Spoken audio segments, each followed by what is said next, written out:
rules that make no sense. I ain't gonna lie. There were a lot of rules in my lifetime when I was in school that made zero sense, bro. I guess I don't know, man. But let's get into the video, right? I was in 6th grade. I got my phone taken up in the dumbest Wait. way possible. You got a phone in 6th Basically, grade? me and my friend Ben were working on Hey, an let's fit, assignment though. in our social studies class, and midway through, we realized that the assignment was super easy, so we started goofing off and going on our phones because we Okay, knew. that just seems like an average like middle school adventure, bro. Like, you know, the homework is easy, you're done, bro. You got like at least 20 minutes extra class time, bro. And y'all just goof around, and the teachers don't like that.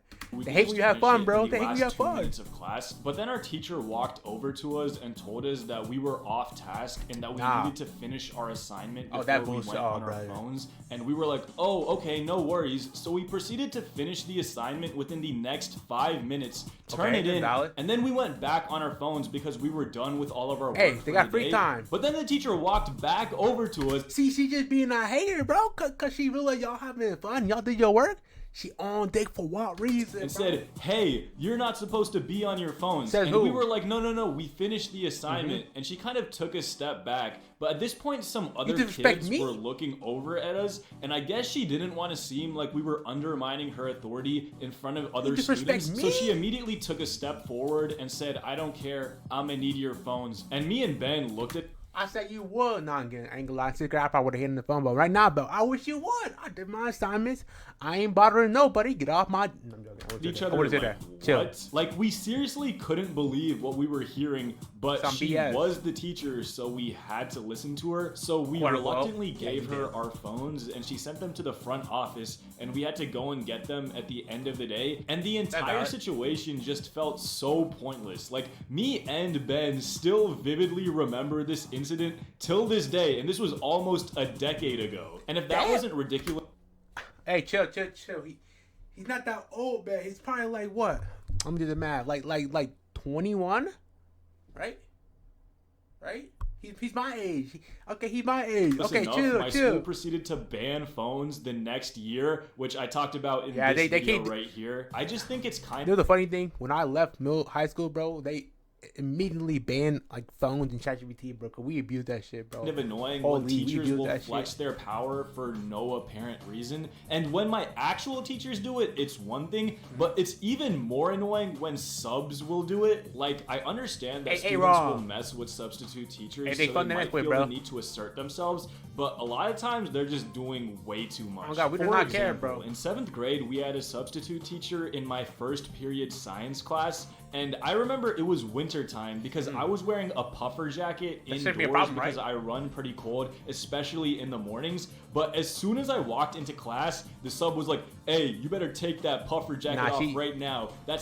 She's just mad you got the better fit than her, bro. She's just mad you got the better fit. You got a puffer jacket with the nice shoes, man.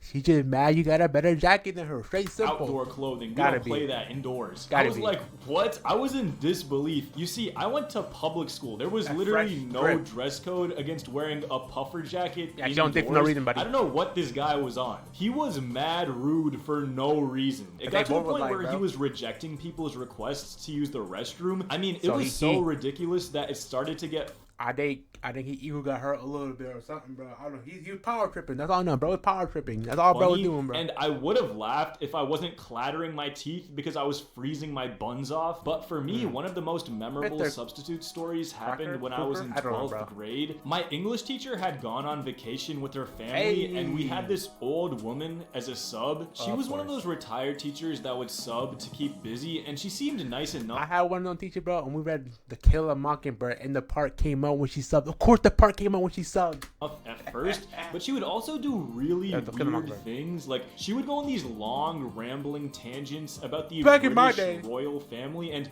all due respect to all the British people out there, but I don't really care about your royal family. I don't know why she thought that a group of American teenage high schoolers would care about Prince Harry and Meghan Markle. Hell no. Anyways, for that English class, we had a list of 100 vocab words from the books we were reading that we had to memorize and eventually be quizzed on. It was one of those things where we were given a list of 100 words with their definitions, and then on the quiz day, we had to match.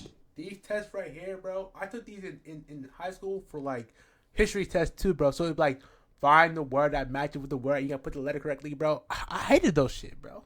You tell me I gotta memorize these 20 words that I might never use in my lifetime and put them in ABC order?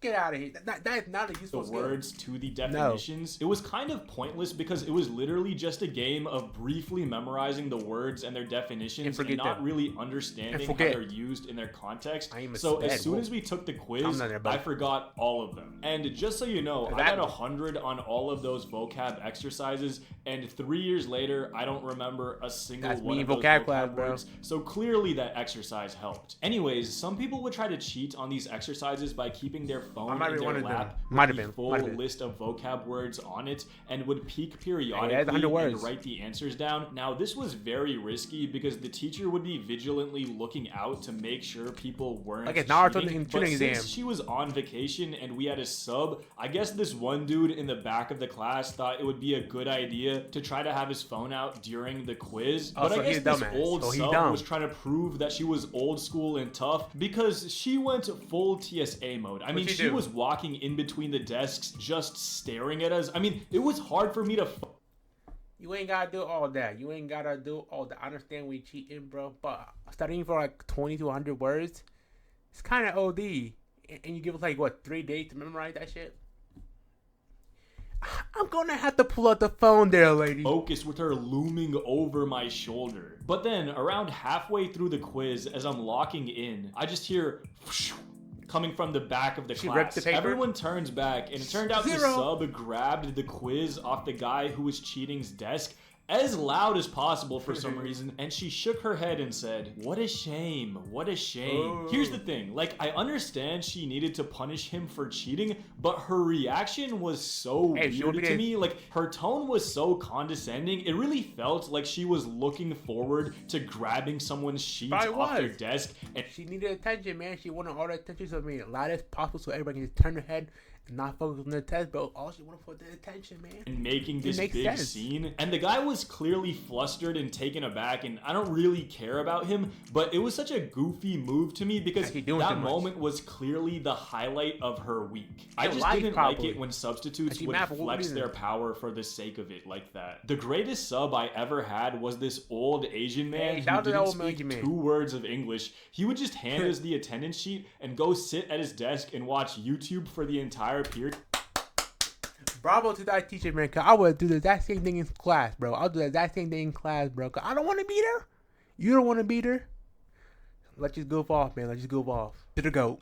Period, and just gave us time to work on our assignments. Like, that guy allowed me to be more productive than the weirdo British-obsessed grandma. Probably. But annoying substitute teachers, I could deal with. Yeah. Redundant classes, however, I really couldn't. What that word mean, buddy? Now, you know how you're supposed to have the core 4 classes in every grade level? One math, one English, physics, one science, and one social studies. On paper, it makes sense. Those are 4 very relevant subjects, but like I just said, it became very redundant over time. Like, social studies was the worst of the bunch because history can be one of the most interesting subjects of them all, especially something as rich and dense as American history. But I felt like we just kept learning the same things year after year. Like, bro, the Constitutional Conventions, we went over that in 5th grade, 8th grade, and 11th grade. I don't know. See, like, for history class, bro, you learn the same shit you learn in 4th, 5th, 6th grade, bro.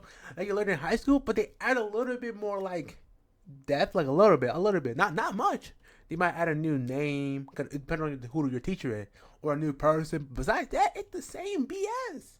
Why the state of Texas was so insistent on us learning about the same subjects over and over and over. Nobody cares. And anytime we learned about something fresh and interesting, my teachers would just brush past it. Like, this is John Brown, a radical abolitionist who led a violent slave revolt and was sentenced to death by the United States government for his actions. Faced by the court and his pending execution, he spoke.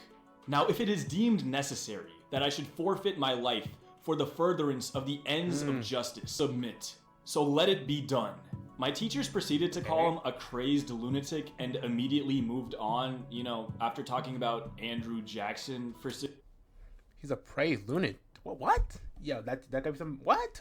What? 6 weeks. What? But you know, at this point, I think that we've all realized that the history that we learned in school was extremely biased and doctored. At this point, I've done my best to get over it. I think the real issue with the classes that I took is that they didn't prepare me for life at all. I mean, I would have loved to take a personal finance class and learn financial literacy and how to do my taxes and what are good investments to make. I mean, I took an AP Econ class my senior year, and while I learned how the greater US economy works as a whole, I didn't really learn how to make or manage money. So it was sort of useful, but not really. You know, it was useful because you learn how the economy works, but like now, how do I stack my paper up in the economy? They didn't teach you that. How do I stack it up? Some people would say that it's like that by design, and we're really just taught to be obedient in school. And while I'm not really sure to what extent I believe that, if there was any truth behind that theory, it would have to originate from the fact that we need teacher approval for everything, including basic bodily functions. Like a lot of times it was just little things that annoyed me. When I was in 11th grade, my last period was physics, and probably once or twice a week I would finish all my work in that class with 20 to 30 minutes still on the clock. You understood and physics? Me and my friend would ask the teacher if we could leave class early because we were done with all of our work, and she'd say, no, you gotta wait until the end of class.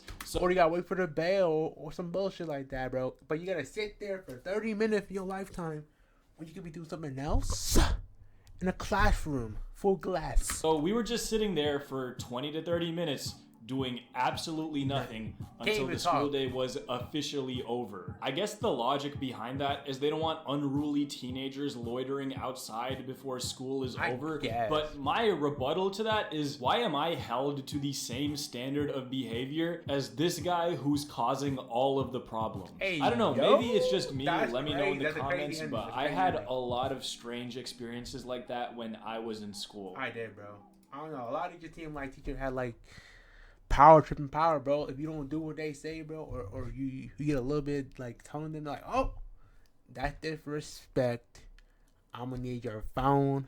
I'm gonna need to send you to the principal office, and I'm gonna need you to apologize to me after I did all that to you. All right? That what the teachers like in my schools. I don't know. Maybe it's different for y'all, bro. But tell me, were these some of the rules relatable? Cause I went to a private school. So I had to wear a uniform, so get no bullying for the clothes, so I don't know. Right, I did go to a public school for a little bit, bro. I don't remember people bullying people for wearing regular clothes, but that's just me, right? That's just me. But yeah, some of these rules are some dumb shit, bro. Some really dumb shit, bro. And that's it, bro.